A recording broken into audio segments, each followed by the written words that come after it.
दोस्तों, क्या आपको कभी ऐसा लगा है कि आप कितने ही अच्छा करने की कोशिश करते हैं, लेकिन आपके साथ बुरा ही होता है? अच्छे कर्म का कोई फल नहीं मिलता, उल्टा लोग आपको ही दोष देने लगते हैं, भले चाहे आपने उसका कितना भी अच्छा करने की कोशिश क्यों न की हो। क्या आपने भी ऐसा महसूस किया है कभी? अगर किया है तो ऐसा क्यों होता है, इस बात को जानते हैं। आइए इस संवाद द्वारा। यह संवाद है भगवान विष्णु और नारद जी की।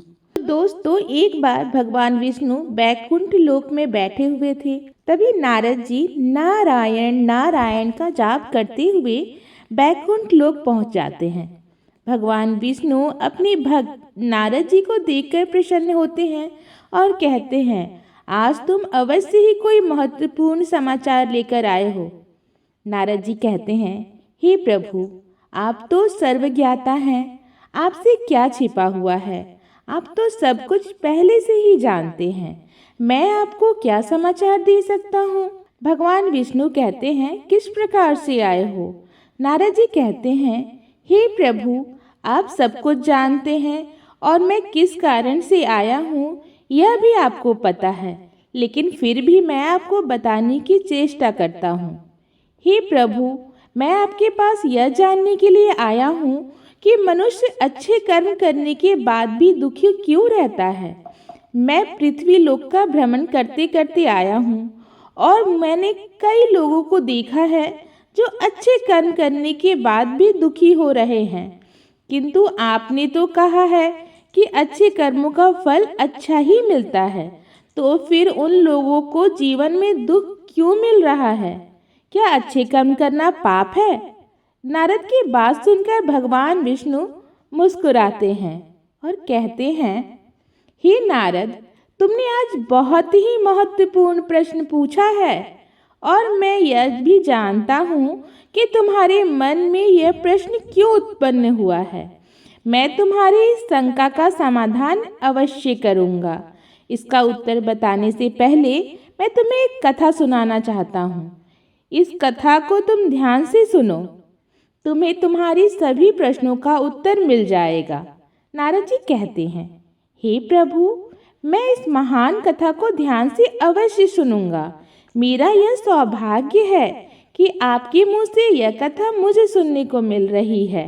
फिर भगवान विष्णु नारद जी को कथा सुनाने लगते हैं और कहते हैं, एक बार की बात है, मध्य देश में एक अत्यंत सुंदर नगरी थी।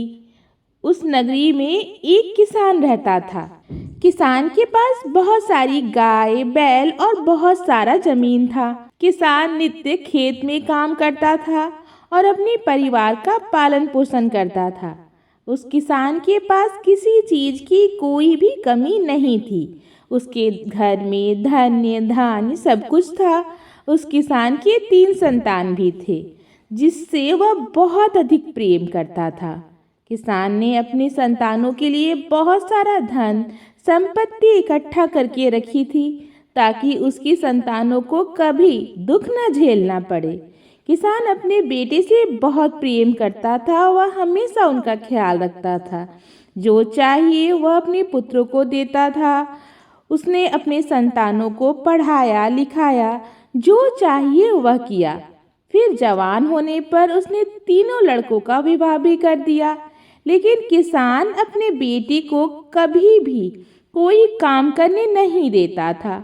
उस किसान को हमेशा डर लगा रहता था कि अगर उनके बेटे खेत में काम करेंगे तो बीमार पड़ जाएंगे। अगर उनके बेटे कहीं बाहर काम करेंगे तो उन्हें कष्ट सहना पड़ सकता है। इसलिए किसान अपने बेटे को कोई काम करने नहीं देता था, हमेशा अपने बेटों को देखभाल में ही रखता था। किसान खुद अकेले ही सारा काम करता था। वह कभी अपने पुत्रों से कोई भी काम करने को नहीं कहता था। उसे लगता था अगर वह अपने पुत्रों को कोई काम करने को कहेगा तो वह दुखी हो जाएंगे और उसे छोड़कर चले जाएंगे, क्योंकि बचपन से ही किसान ने अपने बेटों को बड़े लाड प्यार से पाला था और हमेशा उनके बारे में ही सोचता था। उसके मन में अपने बच्चों के लिए प्रेम था, लेकिन वह किसान नहीं जानता था कि वह कितनी बड़ी भूल कर रहा है। उसे लगता था कि अगर उनके बच्चे काम करेंगे तो वह सभी बीमार पड़ जाएंगे और मर जाएंगे। इसी डर से उसने अपने बेटे को कभी कोई काम करने ही नहीं दिया था और खुद अकेले सारा काम करता था। किसान का लाड़ प्यार के कारण के तीनों लड़के अब निकम्मे हो चुके थे। उन्हें कोई भी काम नहीं आता था और उन्हें व्यवहारिक ज्ञान भी नहीं था कि लोगों के साथ कैसे व्यवहार करना चाहिए। घर पर सब कुछ आसानी से मिल जाता था तो उन्हें बाहर की दुनिया के बारे में ज़्यादा कुछ नहीं पता था। अब किसान बूढ़ा होने लगा था और उसे अपने बच्चों की चिंता सताने लगी थी कि उसकी मृत्यु के बाद पुत्र कैसे जिएंगे। उन्हें कहीं खेत में काम करना पड़ा तो वह कैसे कर पाएंगे। इसी चिंता में वह किसान हमेशा दुखी रहता था। अब बुढ़ापे में उस किसान से काम नहीं हो पा रहा था, जिससे घर की आमदनी कम होने लगी थी। उनके तीनों पुत्रों का परिवार भी बड़ा हो गया था, उनके भी पुत्र पुत्रियां हो गई थी। अब इतने बड़े परिवार को संभालने के लिए अधिक धन और अनाज की जरूरत पड़ रही थी, लेकिन किसान इतना सब कुछ अकेले नहीं कर पा रहा था, जिससे उसके पुत्र भी अब उसे द्वेष करने लगे थे। सारा दोष पुत्र अपने पिता पर ही डालने लगे थे। उस किसान के पुत्रों को अपने पिता पर बहुत क्रोध आने लगा था। वे सोचने लगे थे कि हमारे पिता ने हमारे लिए कुछ भी नहीं किया। जीवन भर काम करके उसने हमारे लिए कुछ भी नहीं छोड़ा, सब कुछ कमाकर खर्च कर दिया। अगर बहुत सारा धन इकट्ठा करके रख देते तो हम जीवन भर बैठकर आराम से खा सकते थे, लेकिन हमारे पिता ने हमारे लिए कुछ भी नहीं किया। भगवान विष्णु कहते हैं, देखो नारद, उस किसान ने बचपन से ही अपने पुत्र को बहुत अच्छी तरह से देखभाल की थी। उसने उनकी हर मांग पूरी की, उन्हें जो चाहिए था वह सब कुछ दिया। उसने उन्हें कभी कोई काम भी नहीं करने दिया, सारा काम अकेले ही करता रहा। उसने अपने बेटों को कभी कोई कष्ट नहीं होने दिया। उसने अपने बेटे के लिए हमेशा अच्छा ही करने की कोशिश की थी। उसने कभी उनका बुरा करने का विचार तक नहीं किया था, लेकिन इतना सब करने के बावजूद भी उस किसान के पुत्र उसे भला बुरा ही कह रहे हैं, सारा दोष अपने पिता पर ही डालने लगे हैं। तो तुम बताओ नारद, अब इसमें गलती उसके पिता की है या पुत्रों की? नारद जी आश्चर्य में पड़ जाते हैं और सोचने लगते हैं और कहते हैं, हे प्रभु, उस किसान के पुत्रों की गलती है। उनके पिता ने उनके लिए इतना कुछ किया, अपना पूरा जीवन उन पर निछावर कर दिया, उन्हें जो चाहिए वह सब कुछ दिया, लेकिन उनके पिता का धन्यवाद करने की बजाय वह अपने पिता को ही दोष दे रहे हैं। फिर भगवान विष्णु कहते हैं, नहीं नारद, इसमें उस किसान के पुत्रों की कोई गलती नहीं है।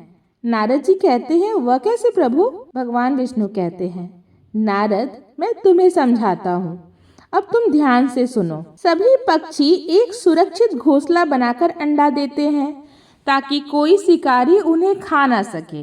जब अंडे से बच्चे बाहर निकलते हैं तो वह पक्षी उन छोटे छोटे बच्चों को भोजन लाकर देते हैं। वह पक्षी बहुत मेहनत करता है, इधर उधर भटकता है और अपनी चोंच में अन्न का दाना लाता है और घोंसले में बैठे बच्चों के मुंह में डालता है। लेकिन कुछ दिन बाद उनके वह छोटे बच्चे बड़े होने लगते हैं और उनके पर निकल आते हैं। वह उड़ने की कोशिश करने लगते हैं। धीरे धीरे वह सभी उस घोंसले को छोड़कर उड़ने लगते हैं। तब पक्षी उन बच्चों को भोजन का तलाश करना सिखाते हैं और फिर वे बच्चे खुद उड़ जाते हैं और भोजन ढूंढकर खाने लगते हैं। उसके बाद वह पक्षी कभी उन बच्चों के लिए भोजन नहीं लाता है। ठीक उसी प्रकार से नारद, उस किसान ने अपने बच्चों का लालन पालन करके उनके साथ अच्छा जरूर किया है, किंतु उसने अपने लड़कों को अपाहिज बना डाला।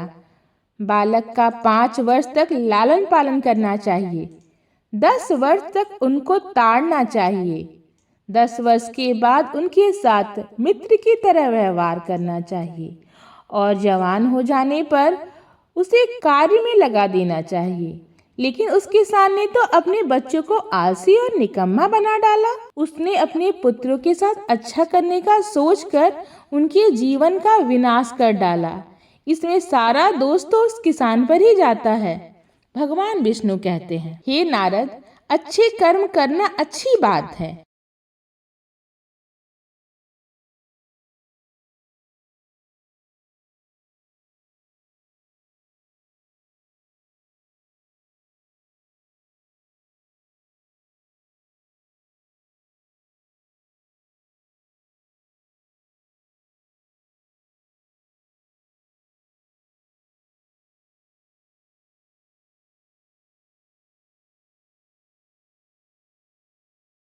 किंतु मूर्ख बुद्धि मनुष्य निरंतर यह गलती करता रहता है कि वह खुद की मूर्खता को ही अच्छा काम समझने लगता है। किसी धनवान को धन का दान देना अच्छा कर्म नहीं होता। अच्छा कर्म वही है जहाँ उसकी जरूरत हो। यदि कोई व्यक्ति अंधा है तो उसकी मार्ग पर चलने में मदद करना अच्छा काम है। किसी गरीब व्यक्ति को धन का दान करना अच्छा काम है। किसी कमजोर व्यक्ति की रक्षा करना अच्छा कर्म है। लेकिन पृथ्वी लोक पर मनुष्य ऐसे लोगों की मदद करते हैं जिन्हें मदद की जरूरत ही नहीं होती, और वह सोचता है कि उसने अच्छा काम किया है। इसी कारण से वह सदैव दुखी रहने लगते हैं।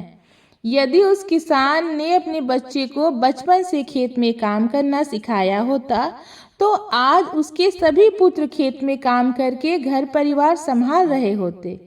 लेकिन उस किसान ने ऐसा नहीं किया। उसे लगा अगर वह अपने बच्चे को कोई भी काम करने नहीं देगा, उन्हें कोई भी कष्ट नहीं देगा, तो बुढ़ापे में उनके पुत्र उसे महान पिता कहेंगे, अपनी पिता की प्रशंसा करेंगे कि हमारे पिता ने हमें बड़े प्यार से पाला है, हमें कभी किसी चीज की कमी ही नहीं होने दी। जो मनुष्य दूसरों से प्रशंसा पाने के लिए अच्छे कर्म करता है तो उसे उस अच्छे कर्म का कोई फल नहीं मिलता। अच्छा कर्म केवल निस्वार्थ भाव से करना चाहिए। उसके बाद में कुछ पाने की उम्मीद नहीं करनी चाहिए। हे नारद, मनुष्यों के लिए पुरुषार्थ ही कर्म है। उसे पुरुषार्थ अवश्य ही करना चाहिए। व्रत उपवास की भी समय सीमा निर्धारित होती है। जितने समय का व्रत होता है उतना ही समय उस व्रत को करना चाहिए, तभी उस व्रत का फल मिलता है। व्रत का समय समाप्त होने पर व्रत करने से कोई फल नहीं मिलता। एकादशी का व्रत एकादशी के ही दिन किया जाता है, अन्य दिन नहीं किया जाता। ठीक उसी प्रकार से अच्छे कर्म करने की भी समय सीमा निर्धारित होती है। जैसे किसी भूखे को उसका पेट भरने तक ही भोजन खिलाया जा सकता है, किंतु उसका पेट भरने के बाद उसे भोजन देने से वह व्यर्थ हो जाएगा। इसलिए जिसे जितनी मदद की आवश्यकता है केवल उतनी ही मदद करनी चाहिए, वही अच्छा कर्म होता है। किसी प्यासे की प्यास बुझाने तक ही उसे पानी पिलाया जा सकता है। प्यास बुझ जाने पर उसे पानी नहीं पिलाया जा सकता। ठीक वैसे ही किसी की मदद करते हैं तो उसको जितनी मदद की जरूरत है उतनी ही करनी चाहिए। उससे अधिक मदद करने पर वह व्यर्थ हो जाती है। जिसको मदद की जरूरत न हो और मनुष्य उसकी मदद करता है तो इसमें उस मनुष्य का स्वार्थ छुपा होता है। लोग दूसरे लोगों की बहुत ज्यादा मदद करते हैं, उन्हें आवश्यकता न होने पर भी उनकी मदद कर देते हैं और फिर बदले में उनसे मदद की उम्मीद करते हैं, जिससे उनके द्वारा किए गए अच्छे कर्म का सारा फल व्यर्थ हो जाता है। फिर नारद जी को सब कुछ समझ में आ जाता है और वह कहने लगते हैं, हे प्रभु, आप धन्य हैं। आपने अच्छे कर्म और उसके फल का जो महत्वपूर्ण ज्ञान दिया है वह समस्त मानव जाति के कल्याण के लिए अत्यंत उपयोगी है। तो दोस्तों, इस प्रकार से भगवान विष्णु ने नारद जी को अच्छे कर्म का अर्थ बताया। इस कहानी से हमें यह सीख मिलती है कि हमें अपने काम को उचित समय पर पूरा कर लेना चाहिए और किसी को भी जितनी आवश्यकता है हमें उतना ही सहयोग करना चाहिए। जरूरत से ज्यादा किसी को देना या स्वार्थ भाव से किसी का कोई भी काम करना वह कहीं न कहीं हमें कष्ट अवश्य पहुंचाएगा। आपको यह कहानी कैसी लगी प्लीज कमेंट बॉक्स में जरूर बताइएगा। साथ ही साथ मुझे यह भी बताइएगा कि आपने इस कहानी से क्या सीखा। ऐसे ही मोटिवेशनल कहानी सुनने के लिए हमारा चैनल जीवन प्रेरणा मंत्र को सब्सक्राइब करें, साथ ही साथ इसे अपने दोस्तों और रिश्तेदारों को भी शेयर करें। फिर मिलते हैं ऐसे ही कुछ टॉपिक्स के साथ। धन्यवाद।